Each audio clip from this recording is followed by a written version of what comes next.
आज मैं आपको एक स्टोरी सुना रहे हैं। मेरे प्रिय बच्चों, आप लोगों को अच्छी लगे तो मेरे सास बहू चैनल को लाइक कीजिए, सब्सक्राइब कीजिए। तो मैं आप लोगों को बताना चाह रही हूँ कि एक समय में आम का मौसम नहीं था और प्रिय माता जी बीमार पड़ गईं और उनका अंतिम समय आ गया। उन्हें आम खाने की इच्छा थी और आम का मौसम न था, आम मिल न सका और माताजी चल बसी बिना आम खाए। तब यह चर्चा होने लगी, दुनिया में फैलने लगी कि बिना आम खाए मर गई और उनकी आत्मा को शांति कैसे मिले। उनकी आत्मा तरसते गई कि आम की इच्छा थी, आम उनने नहीं पाई। तो बहुत से पंडित आए माता जी के आत्मा के सांत्वना देने के लिए, शांति कराने के लिए, शांति पूजा जो कुछ होती है। तब सभी पंडितों ने यह निर्णय निकाला कि सोने का आम बनवा के दान दे दिया जाए तो माता जी के आत्मा को शांति हो जाएगी। तब उनके घर वालों ने सोने का आम बनवाया। 121 पंडित के लिए बताया गया कि 121 पंडित को सोने का आम दान किया जाएगा तो माता जी के आत्मा को शांति होगी। वो आम की लालसा लिए प्राण त्यागी हैं। तो सभी ब्राह्मण भोजन करने बैठे, भोजन वोजन करे और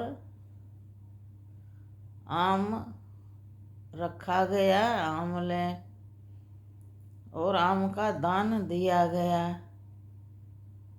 सब संकल्प हुआ, ब्राह्मण भोजन करने लगे।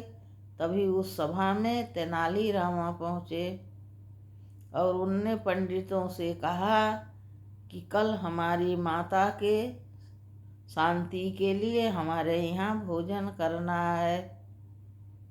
तो सब पंडित तैयार हो गए और उनने हुआ कि दान में क्या देंगे। तो तेनाली रामा बोले, मैं बड़े दुख से के साथ बता रहा हूँ कि मेरी आत्मा को जोड़ का बहुत दर्द था, उनके घुटनों में बहुत दर्द होते रहते थे, बतास की बीमारी थी। तो उन्हें बताया था डॉक्टर ने कि इनके घुटना में दागा जाए तब यह सही होंगी। वो बिना दगाए ही मर गईं। तो उनकी आत्मा भटक रही है। मैं 121 पंडितों का लोहे की सलाख गरम करके उनके घुटने पर छुआऊंगा, दागूंगा, तभी मेरी आत्मा, माता जी के आत्मा को शांति मिलेगी। अब वह पंडित बिगड़ गए। तेनालीरामा आग में वह लोहे की सलाख डाले ही थे, लाल हुई थी कि सभी 121 पंडितों के घुटने पर छुलाऊंगा 5-5 बार, जभी तो मेरी माँ की आत्मा को शांति मिलेगी, क्योंकि वह बिना दगाए ही मर गई थी बतास के घुटने की पीड़ा से।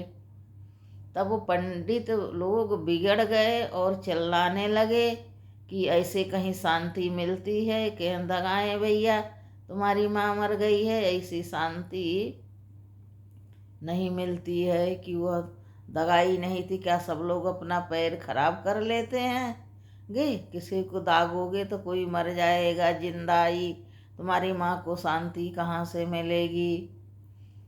तब तेनालीरामा बोलते हैं, जब सोने के आम से पंडित को सोने का आम मिला और उनकी आत्मा को, माँ की आत्मा को शांति मिल गई, आम की लालसा से मरी थी, तो मेरी माँ दगाने की लालसा से मरी थी, तो उसे शांति क्यों नहीं मिलेगा। तब वह पंडित जो है सब सोने का आम लौटा देते हैं और क्षमा मांगते हैं कि मुझसे गलत हुई, ऐसा कोई उपाय नहीं है ये मेरे मन में लालच सी कि थोड़ा दान मिल जाएगा, इसलिए मैं बताया गया दिया था। तो वह खजाने में आम सोने का लौट आता है और सभी लोगों के लिए शांति मिलती है। तब तेनालीरामा समझाते हैं, यदि कोई गरीब है तो सोने का आम कहाँ से दान देगा। राजा महाराजा हैं, जिसके पास धन है वो दे सकते हैं, उनकी माँ की आत्मा को शांति मिल जाए। पर जो गरीब है उसके माँ की आत्मा की शांति कैसे मिलेगी, वो कहाँ सोने का आम पाएगा। तब पंडित लोग सही सही बात बताते हैं कि मुझे माफ़ कर दो, मुझसे गलती हो गई और ये ऐसा कोई विधान नहीं है। इसके साथ ये स्टोरी समाप्त होती है। मेरे प्रिय दर्शकों, आप लोगों को पसंद आई हो तो मेरे सास बहू चैनल को लाइक कीजिए, सब्सक्राइब कीजिए।